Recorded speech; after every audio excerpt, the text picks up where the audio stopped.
In this episode of BearPodcast, An interview with Harry. the stories of a guy with two penises Open source dildo. and the vajankle. All these coming up on Bear Podcast. Bear Podcast 552. Bigger than the Earth, floating through space. Kind of concerns many of us, even gay people. He used to be cute, but that bitch she needs to be slapped. Strip Cards Against Humanity. And it's Sunday night. Did you do the sing along with Sound of Music? One of them is gay and the other is straight. I'm so gay. Apparently he became gay. It might be a source of sexually positive pleasure. We worked on it. We had pleasure. That's great. Is how it's done. Welcome everyone to Bear Podcast. I am Nard. And I am Ray. And this is episode 552 and it's a Monday, January 19th, 2015. That's right. We're recording on a Monday. Something different. It's kind of different because, we usually record it on a Tuesday and because Ray just came from a very nice adventure. Yes, I was on vacation. He was on vacation. All right. So just got back. So tell us about it. So you were away. Okay. So 2 weeks ago, we kind of did We did back-to-back shows. Back-to-back shows, so we could do, pre-record the show because Ray's going to be out for a while. And the stories were kind of still. We're talking about Florida getting gay marriage and everything, but we're kind of doing it. But then there's so much things happening in Florida anyway. Yeah. So anyway, you were away. You were in? I was in California. Mm-hmm.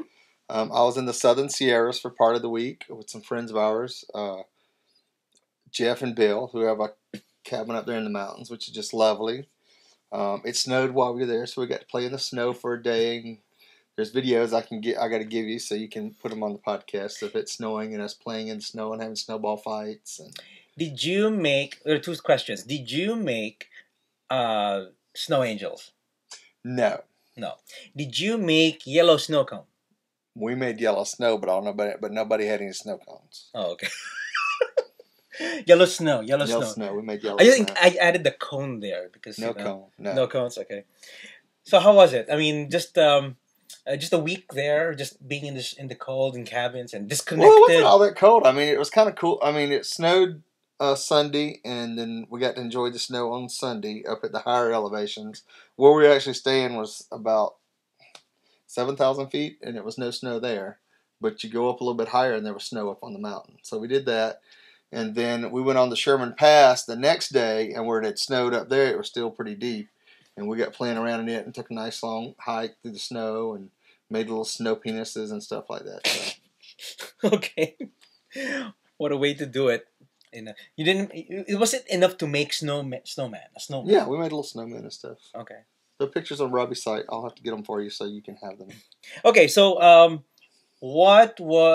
so how was the interconnectivity there? Because I text messaged you, and you pretty much got the message the next day.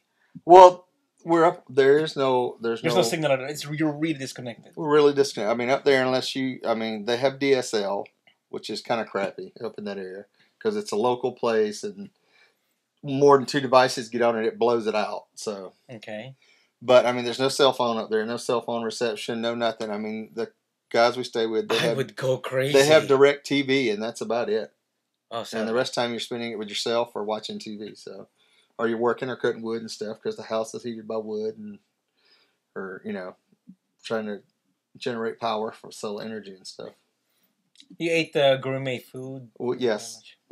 Jeff is Jeff never really cooked. His partner Bill did all the cooking. Then Jeff was in an accident, and for his therapy, his therapist said, "Learn to cook, learn to read recipes, follow things," because he had some, had to retrain his brain some to follow directions and think properly and think out solutions. So he started cooking, and man, he made some incredible stuff. He made this cauliflower soup that I have to make for you.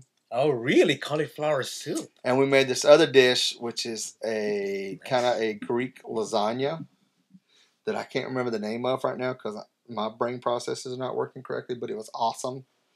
It was made with lamb and eggplant and a bunch of other stuff. So nice.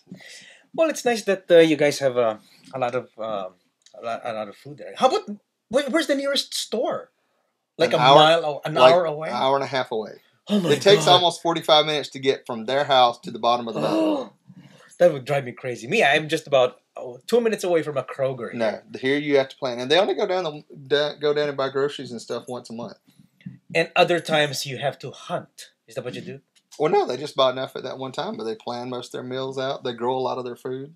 Oh, they do grow. Okay. Yeah, I mean, literally. I'm scared. No groceries. Bill grows a lot of stuff. He's got about 3 big white ice chests that he has sitting out on their porch. And when it's sunny and nice and warm, he props them out when he's got plants growing in them. And when it's cold, he closes them so they don't freeze. And he grows a lot of their herbs and stuff like that. And most of their protein and stuff they buy, but they just plan out their meals. I mean, we bought a whole bunch of groceries when we went out. And we planned out cooking 3 meals, and they cooked some meals and breakfasts and stuff like that. So it's almost like camping. It is like camping, but it was very good. It was gourmet camping, is what gourmet it was. Camping. Yeah, we had a couple of campfires outside. Okay, you have to explain to me though what happened to those dresses. Well, that was later in the week. On Thursday, we came down from the mountain and went to Palm Springs, and we did this for Robbie's birthday. Wednesday. Oh yeah! Happy birthday, Robbie! Happy birthday! Wednesday was Robbie's birthday, and that's why we did all this. We had them, and a friend of his, Shane, came in from San Francisco, drove down and stayed the weekend with us.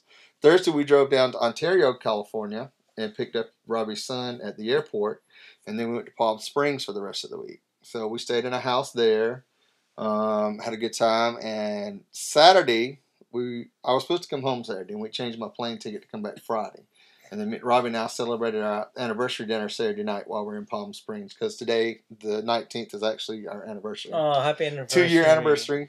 Oh. Happy anniversary, baby. So we celebrated it there. But that afternoon, we were like, we need to go do drag. So there is the Angel thrift store there, which, if you know Palm Springs, there's a lot of old rich women in it. God. So they get all kind of stuff through that thrift store.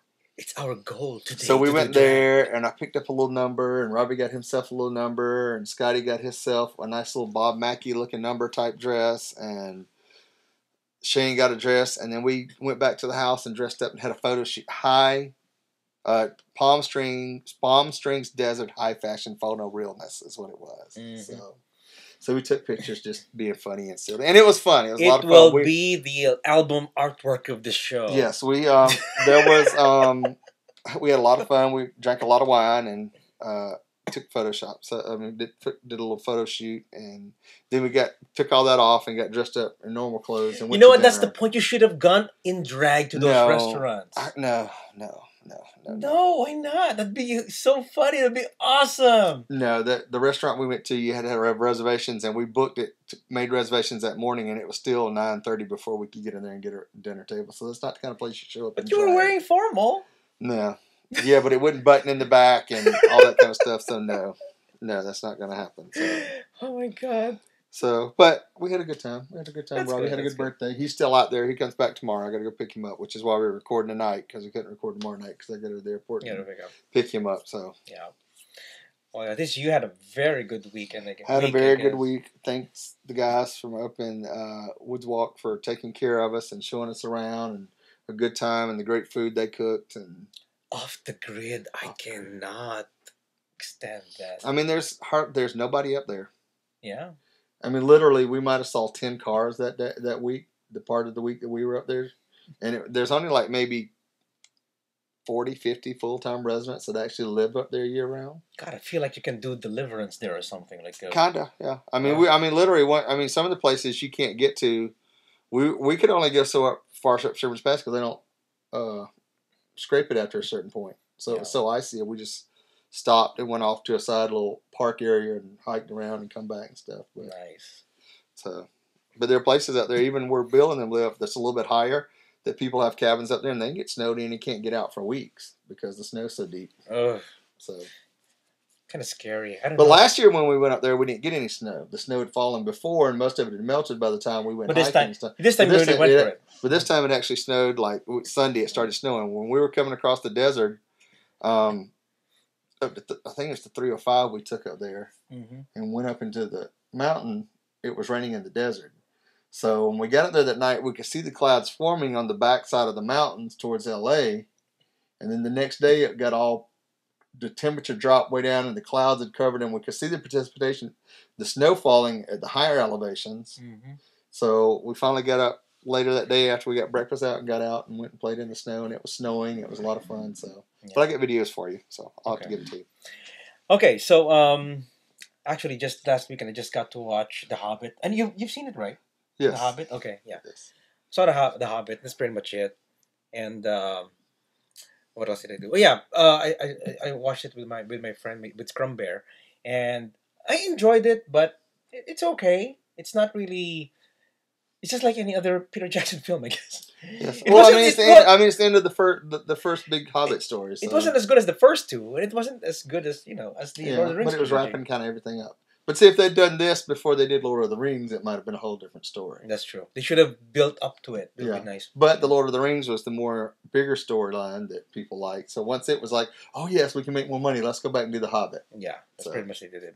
So after that, also it's a late you had an adventure. I just practically stayed home aside from watching a movie and stuff like that. I went out with Dave last night, and Jason. We ate out, but most of the time, most of the day, I've just been addicted to using my Android stick.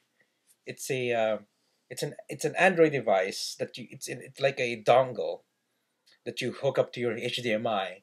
You hook up a mouse to it, wireless mouse, and it's like making your TV like a tablet. So I've been playing around with it.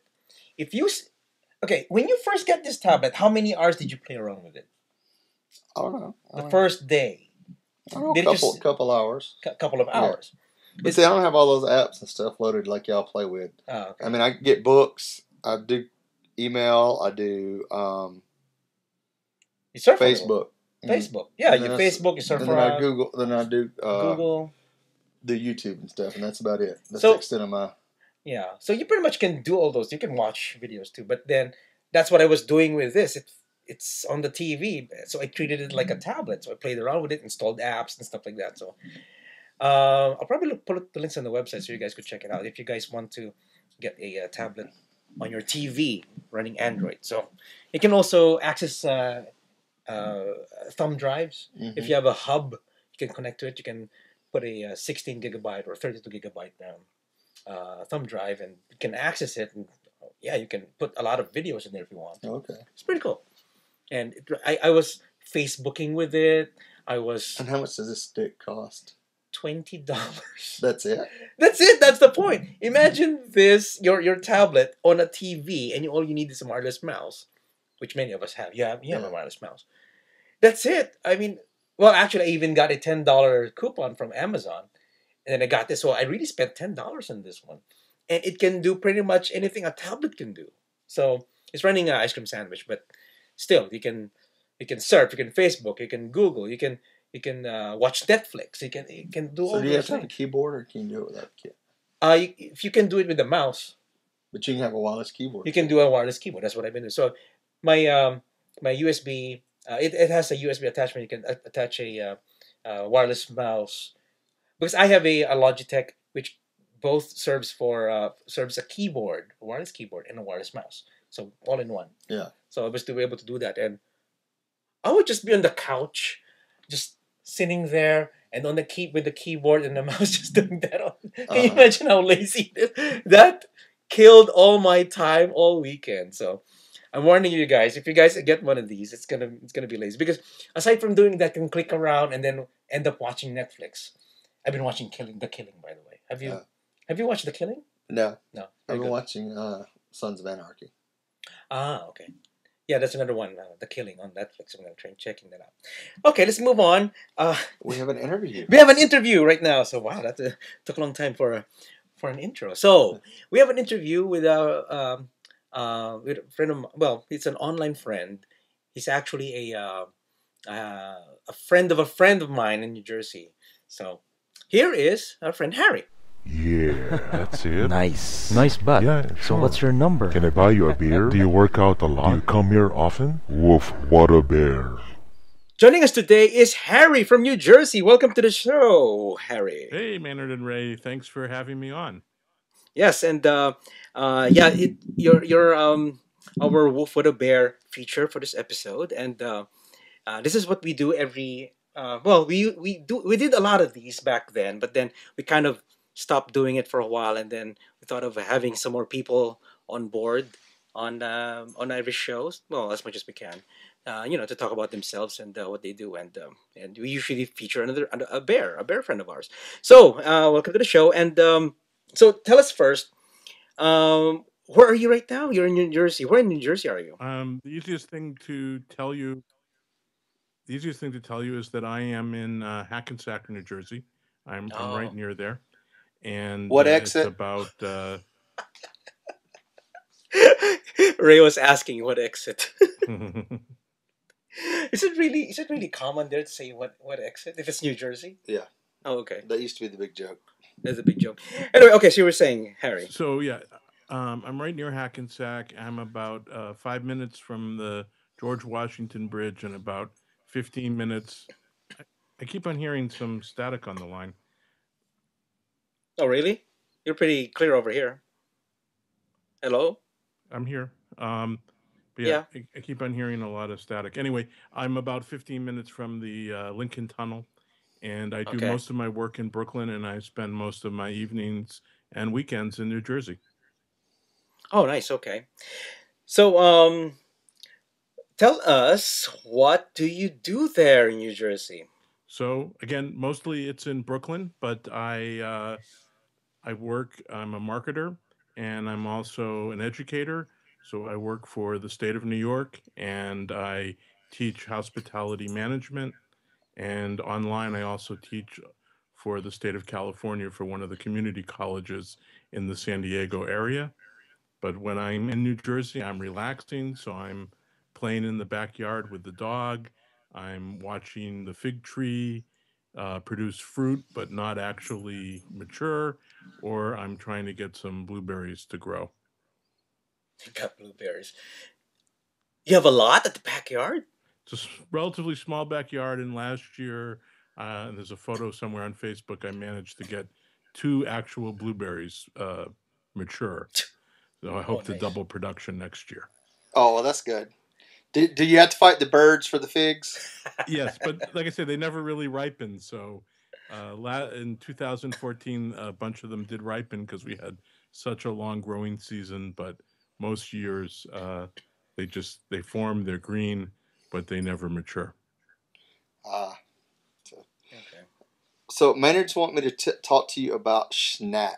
Yeah, Sure. I hear about that on your website and everything, and on your Facebook page. Yeah. Right. So the reason that it's come up right now pretty recently is I just did a pop up, which I think everybody knows is when a restaurant just opens up for one day or for several days, not a permanent location. In April of 2003, there was a restaurant called Schnack that was created. I was part of that, and it was open for 5 years. And I was one of the cooks there and one of the managers, and I did all of the marketing and promotion for it. And after it's closed, a number of people have wanted us to reopen. And with Schnack, it was on television on a show called Cooking in Brooklyn, and it was featured in a lot of media. We won some awards. We won an award for a beer milkshake, but we're really most famous. We were famous for what was called a schnacky. A schnacky was a little slider burger with really fresh hamburger, and they're tiny little burgers. And we called it a single schnacky, or we had a double with two patties, and we sold Sounds thousands really of them. good. Really good, I think. That's really good. Secret sauce and everything. Secret Oh, secret sauce. sauce. Okay. I like secret sauces. So now y'all just do this every once in a while. So I haven't done an official Schnack event since 2008 when it closed. I've made the burgers for special events. For example, where I teach, they do an annual fundraiser, and last year I cooked about 300 of the burgers for the guests there. And I've been in a few different contests and things, but enough people had really wanted us to do something that we put together at somebody else's restaurant. This was last Saturday, the 17th, I believe. We did an afternoon event. We served a single burger. We served French fries. We served a double. We served our famous spicy schlaw and some handmade Polish bacon, a little lemon sorbet to clear the palate, and then we did a beef and lamb meatloaf. with some Brussels sprouts, garlic mashed potatoes, and a marsala mushroom gravy made with lamb stock. Okay, let's get back to the bacon. What's Polish bacon? Because I've had normal American bacon, I've had Canadian bacon, and then I've had prosciutto, which is pretty much Italian bacon, I guess. Yeah, cured ham. There is a number of Polish butchers in Brooklyn, and there's one that I've used for years and years. It's called Ubalot, and they make their own bacon. They brine it, they smoke it with cherry wood. It's boiled, and we did a really thick piece of it, and it's not cut normally. It's not cut the way American bacon is. It's cut kind of the opposite direction, and so it's got a lot of meat in it. It's actually got a little bit of the rib meat, and we warmed it up, and then we seared it on one side, Wow. and basically people were eating it with two pieces. And I think I may have sent you a picture that has that Yeah. bacon on it, and you could put that up, or I could send you one later. Yeah. Yes. We We just like all ate. forms bacon. We just ate, and you talking about foods really making me hungry again. That's great. You know what I want to learn about. How do you do your sliders? Is there a secret No, ingredient there? Well, well, I mean, so there's a how secret exactly do sauce. you do There's a your sliders? secret sauce, but the technique is the classic American way to make a hamburger. It's done all over the country, places like Miamisburg, Ohio, at a place called Craybills, and I'm sorry, that's the Burger Wagon, and in Urbana, Ohio, Craybills, but many other places, including White Manna, which is one of the first burger places there here in New York. And it's very simple. And if you can just close your eyes and think about what I'm describing, I think it's really very simple. You take a scoop, like I would call it a food scoop, but you'd probably call it an ice cream scoop. And you just Oh, take a scoop of meat and you use your thumb and you just make it flat on the open end. And it goes down on a hot griddle. And that griddle could be anywhere from about 300 degrees to 600 degrees. But it needs to be a flat top, obviously not a barbecue. And you're going to leave that flat end on the griddle for only a few seconds. And you flip it and you smash it with a spatula. And when I mean you make it as flat as you can, and it is the most aggressive smashing single motion. You don't double pump or triple pump. It's just one smash all the way to the ground, as thin as you can make it. And then you salt that side, and you never smash it again. You don't press it again. There's only one other thing that you do to it, which is that you flip it after about 30 to 60 seconds, add a little bit more salt, and then 30 or 60 seconds later, you take it off the griddle. It really depends. If you like it well done, it's going to taste fantastic. It's going to be juicy and tasty. And if you you like it gotta medium gotta rare, try it, Ray. it's going to be good too. Yeah.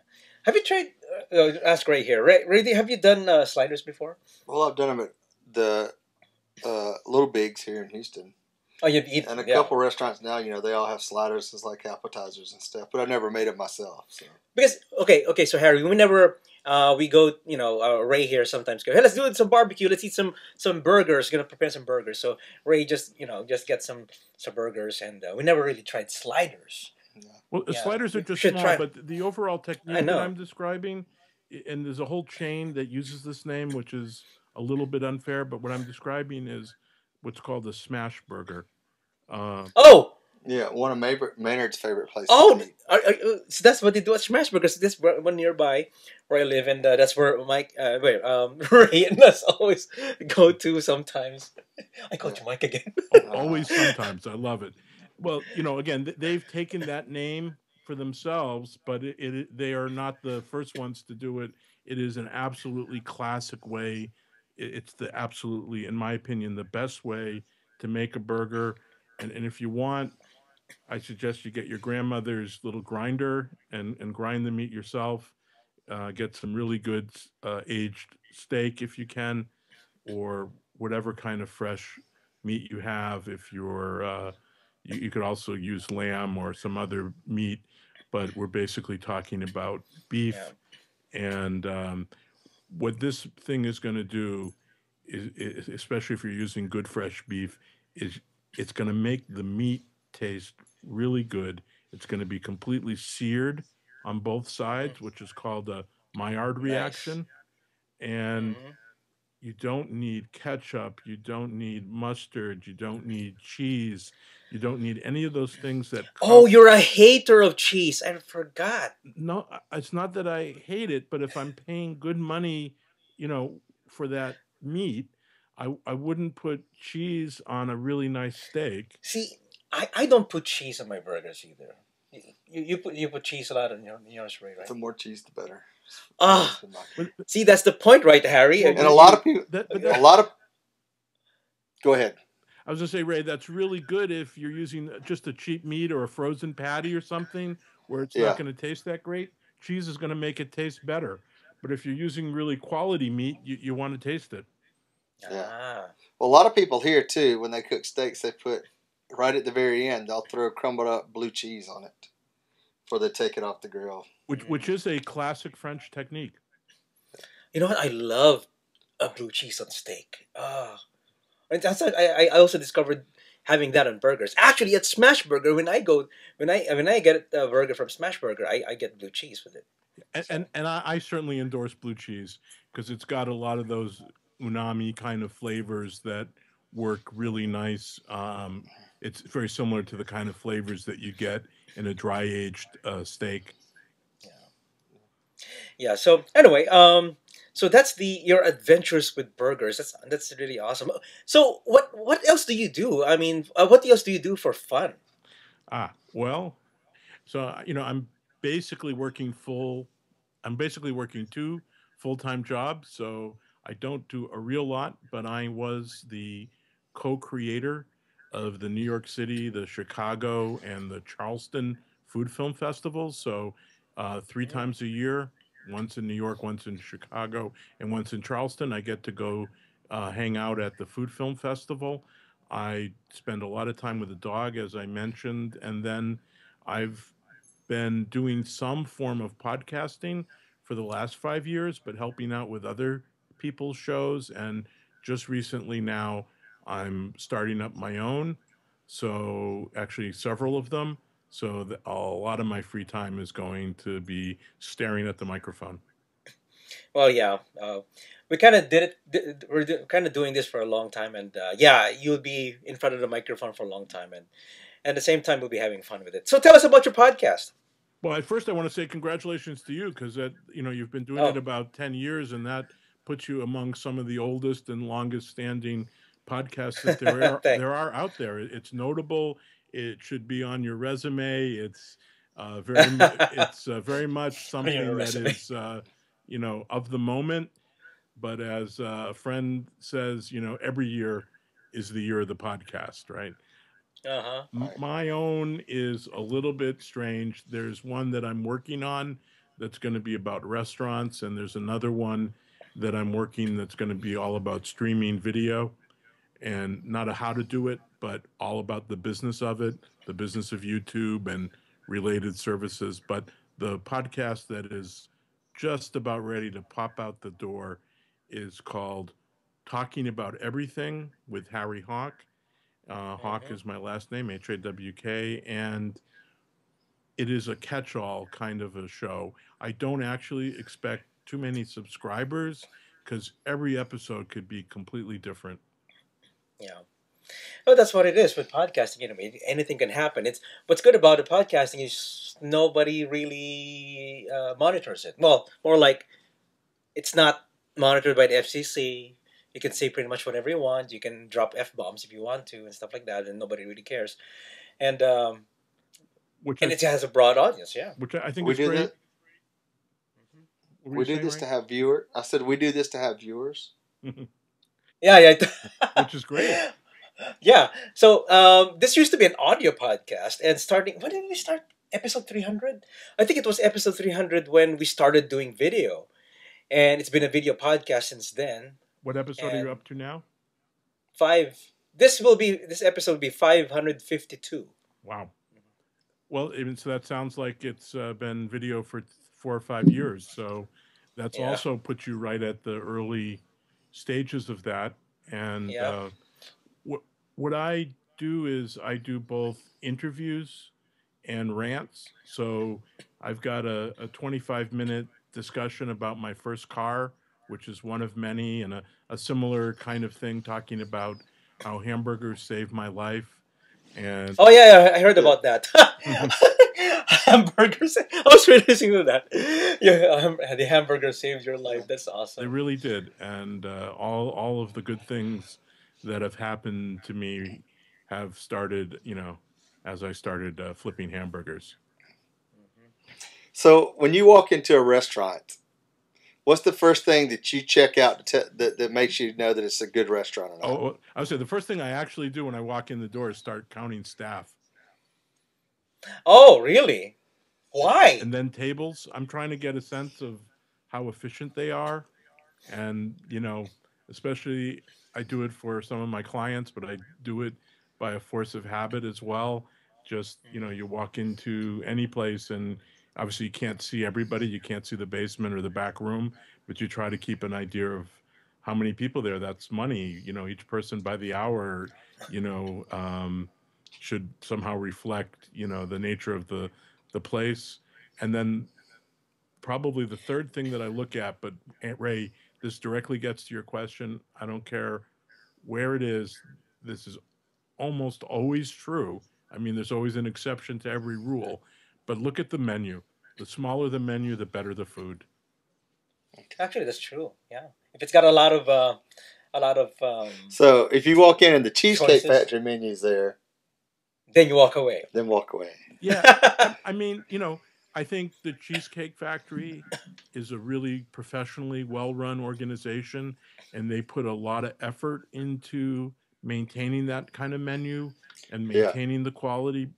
But I think the other side is if you look at it and get into the nuts and bolts, there's a lot of what they call dovetailing, which is that one sort of prep, say a chicken breast might be used dozens of times Times. and all of that. Yeah. Well, Yeah. see, I'm totally different. When I walk into a restroom, I go check out the bathrooms. If they keep the bathroom clean, then I'm pretty sure they got the kitchen clean, and I'll eat there. Oh, okay. What if they cook at the bathroom? So actually, Harry, I was thinking the first thing you're gonna check out how the cute are the people there. Ooh, these people are cute. No, I'm kidding. No. Well, I think it's interesting because it is worth noting who who is at a restaurant, right? I mean, we in Brooklyn, I've been to a lot of Southern Chinese restaurants where there's no English at all, and so that already tells you who their audience is. And there Hmm. are parts of Queens where I used to work a lot that is the most ethnically diverse zip code in the world. And so, if there is a Romanian or a uh, Ukrainian or a Korean or a Himalayan restaurant, they're serving that local group before they're serving the tourist, right? The food has Yeah, to that's be good true. for those locals. Obviously, there's a lot of Filipino food in Queens as well, and so you do want to check out who's eating there, and are they young or old? Is it students? Is it, are they attracting a diverse population? I mean, Yep. I think all of that is an indicator of how good they may be. Hmm. Yeah, you should. Actually, just a few weeks ago, with over here in Houston, we did try this restaurant. I forgot the name, but it's an Ethiopian restaurant, and it's Ah, really good. And it's yeah. did you At enjoy? first, I thought it was scary. Did you Sorry again. enjoy the Indira? The injera, yeah, yeah. So they were serving all these, I didn't, the spongy bread. They have this injera, and then you just uh, get a piece of it, and then you scoop it like a fajita. Not so much, but you pinch it to the food so you can eat it that way. You don't have utensils. You don't have fork. You don't have a knife. Although you can ask for a fork, but you just use the injera bread just to pick the food, whether it's pork or beef or beans or yeah, it's pretty good. Yeah, it can be I should nice and spicy too. very yeah. Ray, I should I try. don't, I should try. I I should don't take know. you I there, don't Ray. like going to places I got other people in my food. Well, it's only the people at your table. So Yeah, see, some of those I don't trust either. Look at this, Ray. Ray's just very paranoid when it comes to food. Well, okay, so No, I know where some of them people have been and who they've been with. but you So. should be. Pro- You should be. It's going. I inside of promise, you. Ray. Yeah, that's I right. promise, Ray. When we go, I'll wash my hands before I Okay. do that. Okay. Okay. So, thank you for being in the show, Harry. So first, tell us our audience right now where they can find you online. So you can first of all find me on Twitter at HHAWK, and you can find me on the podcast that I mentioned. That's Talking About Everything. That's one word.com. Talking About Everything, and I do have a marketing website which is Hawk HAWK socialmarketing.com, and you can find me. You can go on Google and put Harry Hawk and almost any other kind of word or attribute after that, and you'll probably find me. All right. And I want to clarify, everybody, that you're not the Harry Hawk, the actor. That's correct. Who was performing on stage the night that the president of Northern Aggression was shot by Harry Wilkes Booth. That's correct. There was an actor named Harry Hawk on the stage at the Ford Theater in Washington on that fateful night. Oh, Okay, so I just want to make sure you're not the same one. It's not the same. Not Harry the same Hawk. one. Okay. And not even related.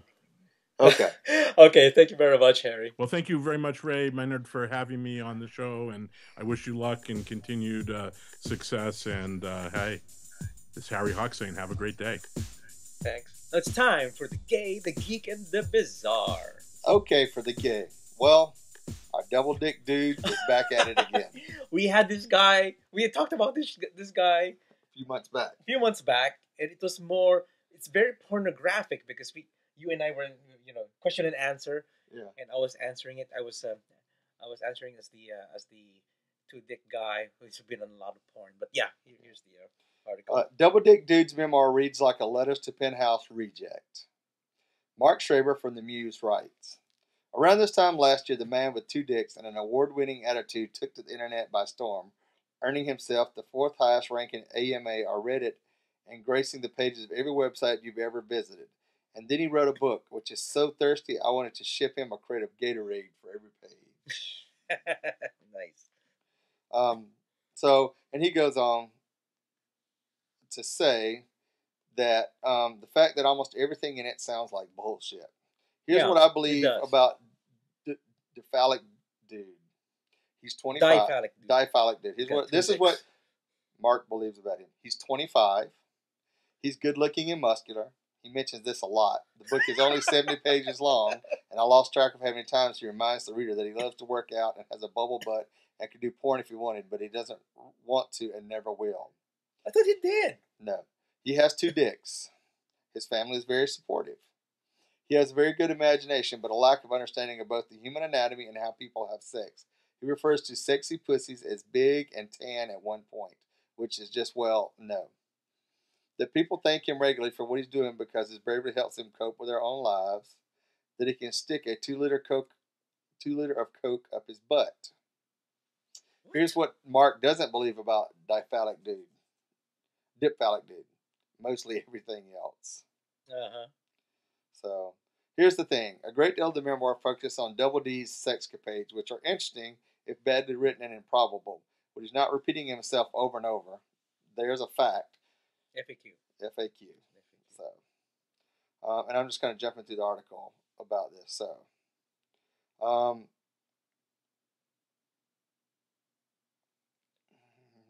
okay. He claims to have turned an innumerable number of men gay. He details an erotic encounter in the gym where he and another man, again straight, now married, had such a hot time that DD glazed his curious trick from head to toe with white hot cum that shot out of him like geysers of Yellowstone, and we much have left for the poor cleaning people to scrub up. Yeah. He claims that he met a woman who had a vagina he could see to the back of it, and he penetrated her cervix until it fell out, and then he did it over and over again. Oh, come on. So it does sound bullshit. So it sounds like a bullshit book. But just for the fact that he's got two penises, most people would buy it. Yeah, so even though his writing is really horrible, it doesn't matter. It's about written by a guy with two dicks. Yeah, and he goes in about how bad his grammar and spelling and everything else. Maybe he didn't get an editor. He just, maybe... Well, he says in here that he talks about that he wrote the novel, he wrote the book, but he let somebody publish it. as long as the guy didn't use his name, his real name, he let him publish it and keep all the proceeds. But this author, when they went and looked for this publishing company, it doesn't exist. And he said any publishing company would at least went through and edited to make sure the grammar was correct. Yeah. Even if the writing was bad. Yeah, that's true. So I don't know. But this is for real. This guy's for real, though. this guy's for real as far as we know, yes.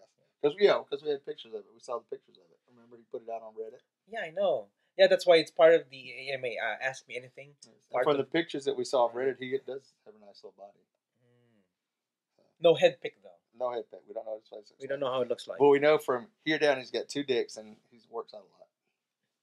And he always says he's got a bubble butt, and he always says that he's muscular. Yeah. Okay. And he can put a 2-liter Coke up his ass. Yeah, that's right.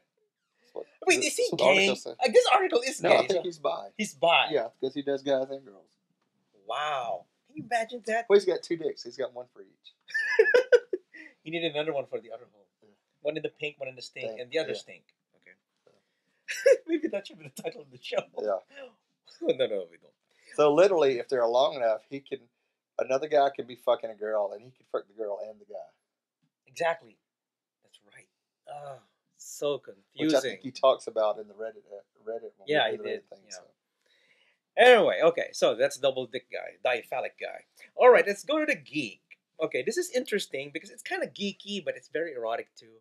So, okay.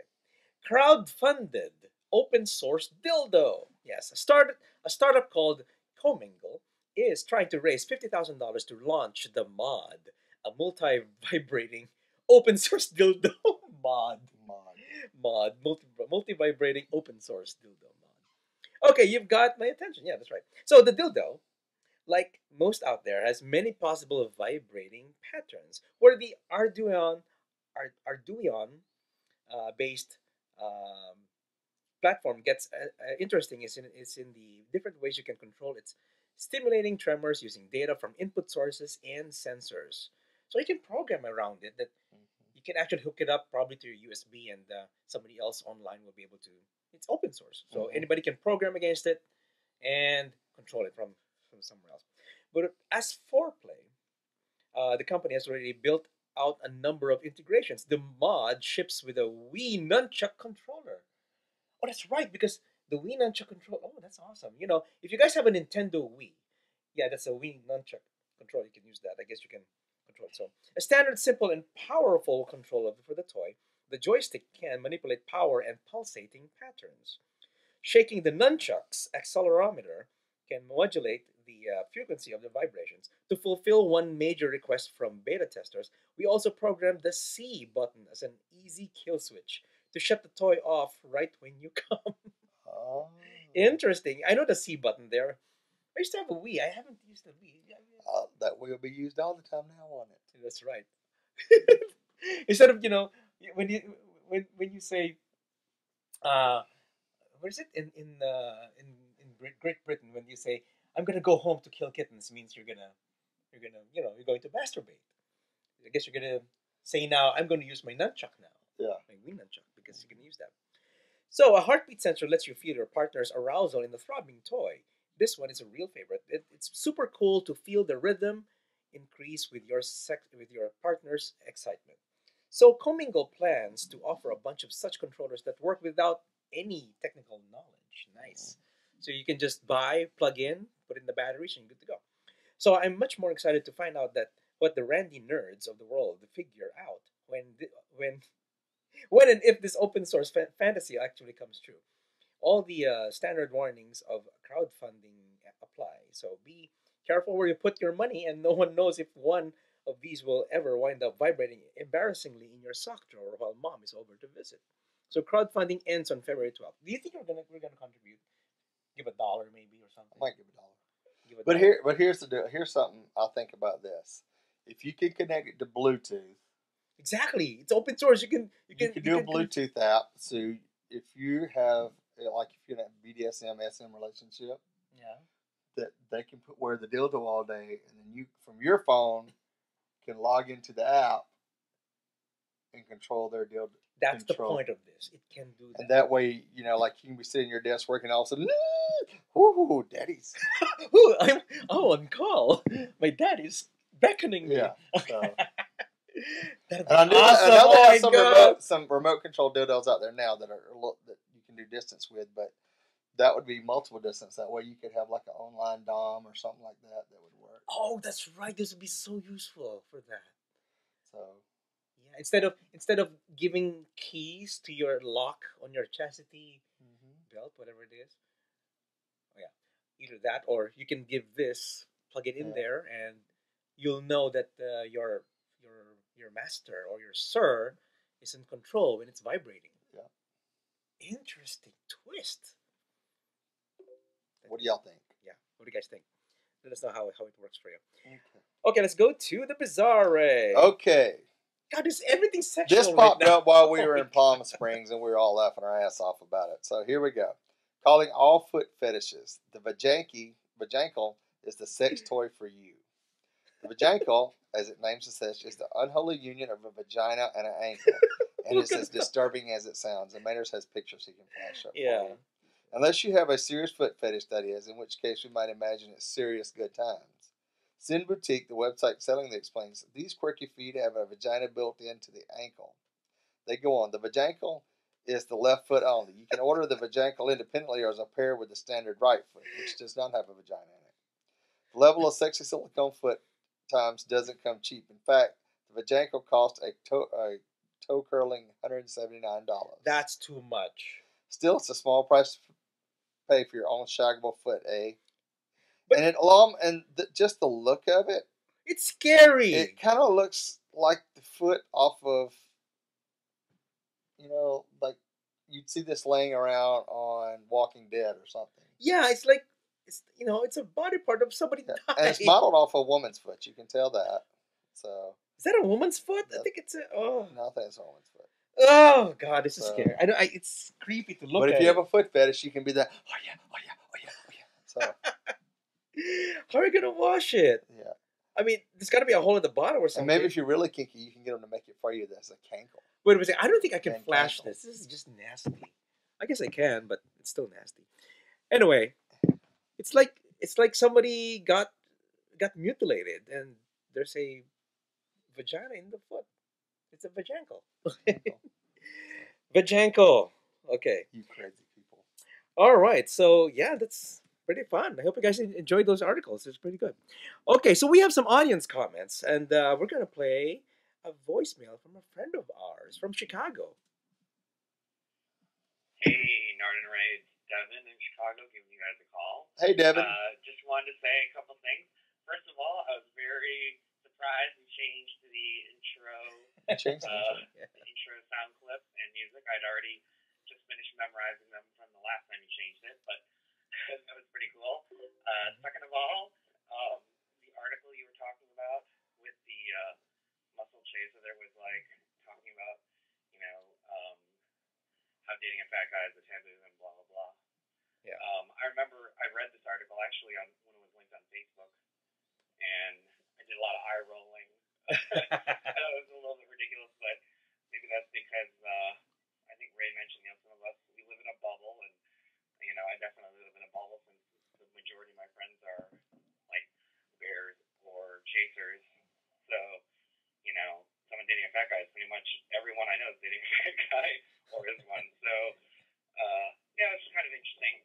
But hope you guys are doing well. Hope you guys had a good New Year. And hopefully, you know what? It's kind of funny. Sometimes you guys are talking, and I'm like, I'd love to jump in on this if we were talking. So you should call me. We should do another chaser show. Yes, we should. That can be a guest again. So anyhow, hope you guys are doing well. We hope your vacation was good, and I'll talk to you soon. Bye. Vacation was awesome, Devin. Thank you. Thanks, Devin. Oh wow. Yeah, I miss Devin and Jay. Yeah. When was the last time we saw him? Last November, right? Yeah, they were down here for the big cruise. For the big cruise, that's right. Okay, so we talked. Yeah, he was talking about that episode where we talked about muscle guys, big burly, not burly, but big, muscle guys and the very slim guys having this. They kind of think that it's sexy to have, to be a chaser and being in a bubble. What did he exactly mean? You remember? Well, I guess people that are in bear chaser relationships, they usually kind of surround themselves around other bears and chasers. And So they it's don't get, natural for us. and it's natural because you associate with people that are like you. But you get out in the real world. I mean, most people are like, "Why would you want to date a fat person?" I know exactly. I mean, if you go to L.A., I'm considered a fat boy in L.A., and I don't think most people there wouldn't want to date me. I mean, if I walked in one of the bars in West Hollywood, I think everybody'd be like, "Girl ate some crackers or something," Yeah. Whereas when I was in Palm Springs this week, most of the people there look like me. Yes. So Exactly. if you're into daddies, the place to be is in Palm Springs. That's why you guys were there. But I agree. I mean, I myself,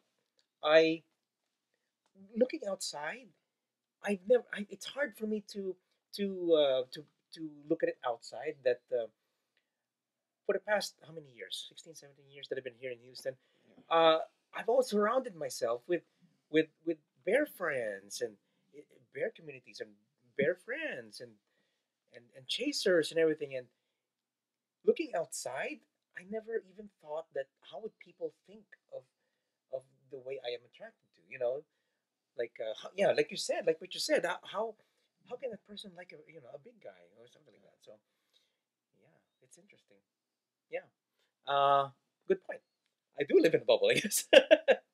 All right. So thank you again, Devin. Okay. Okay. All right, on to the comments. These comments are from Z, who's up in Dallas, who listens to the show. Hey Z. On to my comments from episode 551. Who are these two cuties between Nard and Dave in the main group picture in the restaurant? Are they a couple? I don't know. You'd have to pull up that episode. I have to look at it. Let me see. Let me look. On the chubby chaser discussion, I don't like being called a chaser, even though I do like bears in general. The word sounds very predatory. Maybe bear admirer? Yes, I would agree with you. Bear admirer would be nice, but then chaser is just really. I don't know. I don't get offended when I get told the chaser. I don't. I'm okay. Who's on the pic on 551? Oh, the picture on 551. 551 or 550? Oh, that's the birthday party. The birthday party, yeah. Okay. It's Mark and like my friend Mark and Wayne's partner Canyon. Okay. All right, so that's who that is. So you like him? On the feeder topic, I feel it's up to the chubby guy to determine if that's for him. Is he okay with being overweight? If I'm unhappy about my weight, especially when it affects my daily life and health, I'll not let a guy, hot or not, tell me I need to gain more just to satisfy his fetish. In this scenario, being selfish to want to change oneself for the better is justified. This reminds me of the movie Bear City. Mm-hmm. On another note, check out these 5 short episodes which I stumbled upon on YouTube. It's a documentary about rice queens. Very interesting. He's talking to me. Why do you constantly use the words as yellow devil? They aren't that bad, are they? Look at Nard. I don't know. Ray started it. Ray started One out of a billion of you yellow devils is not bad. Yeah, Ray always refers to the Asian chasers a yellow devil.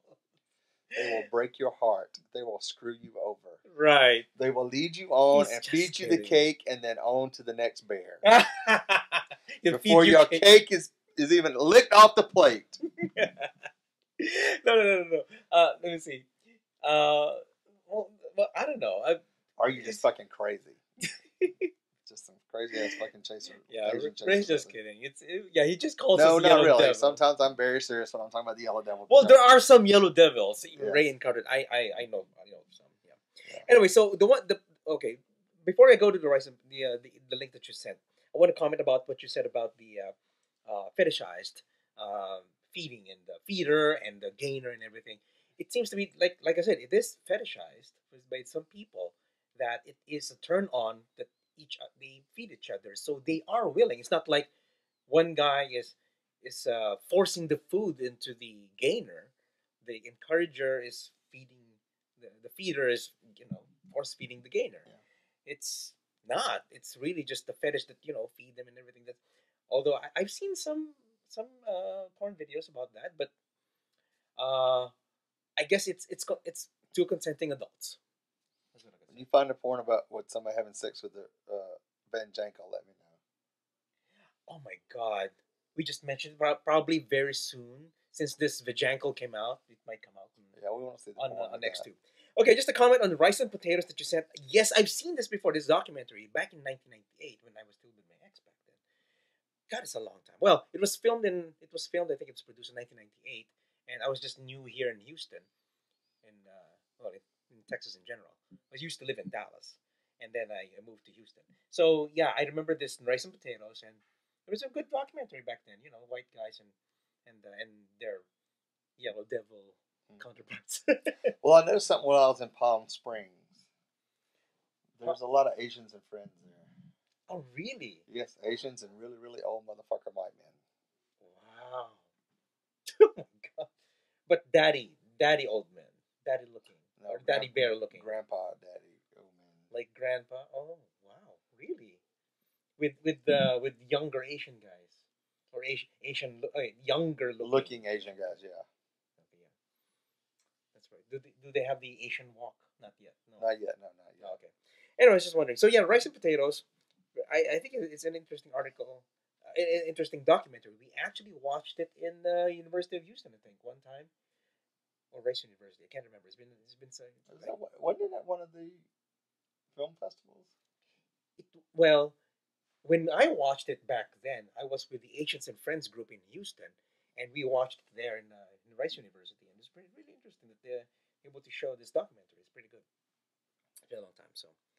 Yeah, they're talking about it. It's a documentary on gay Asian Caucasian relationships. Serves a delicious entree ranging from the funny to the serious. Yeah, so it's pretty good.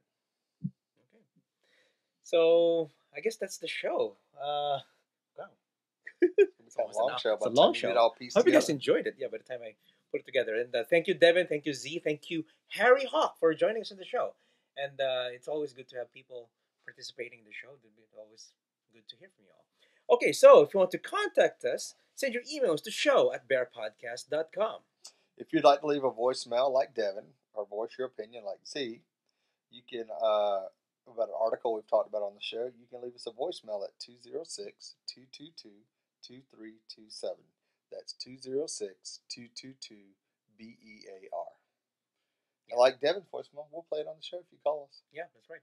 And subscribe via iTunes, Vimeo, and YouTube. You can listen to the show on Bear Radio Network and Stitcher Radio. You can also follow us on Facebook and Twitter, and go to the official website at BearPodcast.com.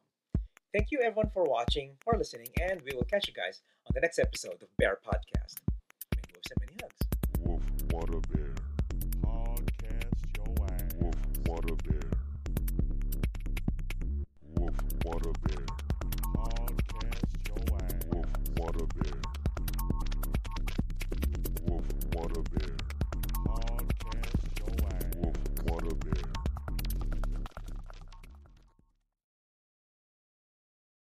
He's got a nice voice, doesn't he? Radio voice. But I don't. I got a big old ranky southern voice. Like, hi, y'all. It's Paula Dean. Welcome to Paula Dean's Kitchen. We're going to cook with some butter today.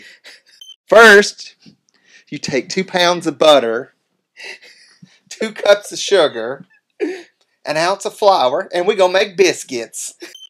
Woo! Girl, Oh my God, Pokey! you got to... I thought it was Manny left. Yes, I thought it was Manny that had the gas last night. Now we know who it is. Yes, we know it's the big fat pokey girl with the big gassy ass. Oh, Yes. Oh, Pokey got the gas. Yes, yes. God! Yes. I know, it's kind of frank. Ain't it? Oh, God! Yes. Yes. What did you eat, girl?